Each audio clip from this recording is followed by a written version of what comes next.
It's time now for the press review, and Solange Mougin is here with us. Solange, many French papers are discussing accusations of police brutality this morning over accusations of excessive force by French police officers against protesters. Yeah, be it in regard to violent protests over the weekend over water reservoirs in Saint-Soline, or be it in regard to crackdowns against pension reform protesters, the brutality of certain French police officers is in the spotlight today, as we can see on the front page of Libération. There we go. It says that the escalating violence of what it calls the repression of the right to protest is pathetic.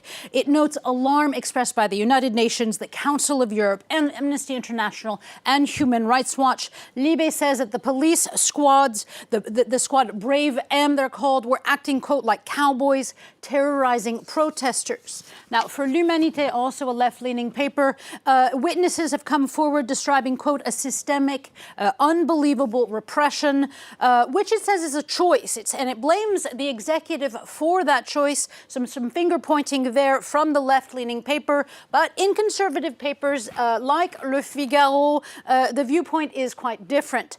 Le Figaro notes that Emmanuel Macron wants to be it wants to embody order, or to paint himself as the picture of ensuring security against violence, not by the police officers, but by protesters. But for La Croix, the Catholic paper, it says that the moment to point fingers is over who is at fault. It is not that moment. It says it's time for political leaders to keep this from escalating, or to keep from fanning the flames, it says. It says that the best roadmap to do that is ensuring that there's dialogue, which it notes is the very basis of political commitment. So a message there to Emmanuel Macron over what they say has been lacking.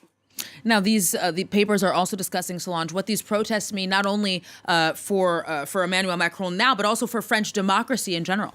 Yeah, Les Echos, the economic paper, has a really interesting article today, and it compares the mass protests in Israel with the ones in France, and also the situation in the U.S. And it argues that these are three distinct situations that have a common denominator, that it says, quote, democracy is on the verge of a nervous breakdown, it writes, with a widening split between the people and institutions. And it argues that the situation in France is essentially peanuts compared to what's happening in Israel, but it is a political crisis nonetheless. And for a comparison of all of this, I thought the cartoons would be a bit apt. We have from the cartoon movement, Macron steamrolling a group of protesters in a cartoon entitled Turmoil in France, Pension Reforms versus the People. And then in regard to Israel, we have Bibi, where his judicial overhaul is illustrated by turning upside down the weights of justice, the weights of Lady Justice becoming Netanyahu's eyes. Moving on now, Solange, we'll head to Russia and talk about Vladimir Putin's announcement that he will station tactical nuclear weapons in Belarus. Yeah, as we see on the front page of the Moscow Times, this would bring Russia's tactical nuclear weapons, quote, to the gates of Europe. And it is an escalation, it says, of what before had been, quote, thinly veiled warnings. Now, the Washington Post explains that faced with this plan, Ukraine has demanded an emergency UN Security Council meeting. NATO has also slammed Putin for, quote, dangerous rhetoric. Now, sidestepping the nuclear issue a bit, but staying in Ukraine, the New York Times has a really interesting article today about Russian communities and debate there of how to deal with body bags of soldiers coming home, specifically soldiers who were convicted convicts and recruited by the army. Some feel that they are heroes dying for the nation, while others cannot forget that before being shipped to Ukraine, they were murderers and rapists at home. We'll turn now to Lebanon, Solange, where a daylight savings dispute has Lebanese citizens waking up in two different time zones. Arab News tells us that a religious and a political dispute now has the country waking up in two different time zones. The Prime Minister, as L'Orient Le Jour tells us, decided to delay daylight savings for a month.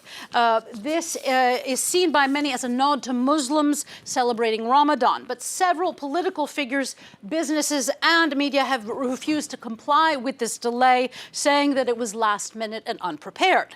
Now, the Lebanese paper Al Anba, it argues quite seriously, it asks, what does 1 hour one way or the other really matter when, quote, time in Lebanon has no value when it comes to the nation's major problems, the financial collapse in 2019 or the port explosion in 2020.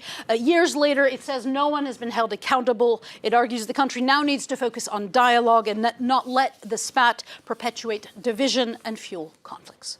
And finally, from you, Solange, today in France, it is National Cheese Day. And for the occasion, you've found articles about a related theme, which is the sense of smell. Yeah, sadly, I don't have cheese articles for you today, but I do have some cool ones on how smelly smells could be good for us. The Telegraph tells us that exposure to body odor can help reduce anxiety, or at least it did in a recent study. To put more bluntly, Sky News tells us that smelling other people's sweat can make you happier. That in addition to mindfulness therapy, smelling other people's sweat had a positive effect on subjects' social anxiety. Now, we do not know why, the BBC tells us, but the hunch is that it activates brain pathways linked to emotions. And potentially, this has not been proven yet, though, the emotional state of the sweaty person, well, it could be transmitted to the smeller. Or another theory is that simply smelling others could help those with social anxiety feel a little less alone. So a novel way to think about bad BO next time you smell it.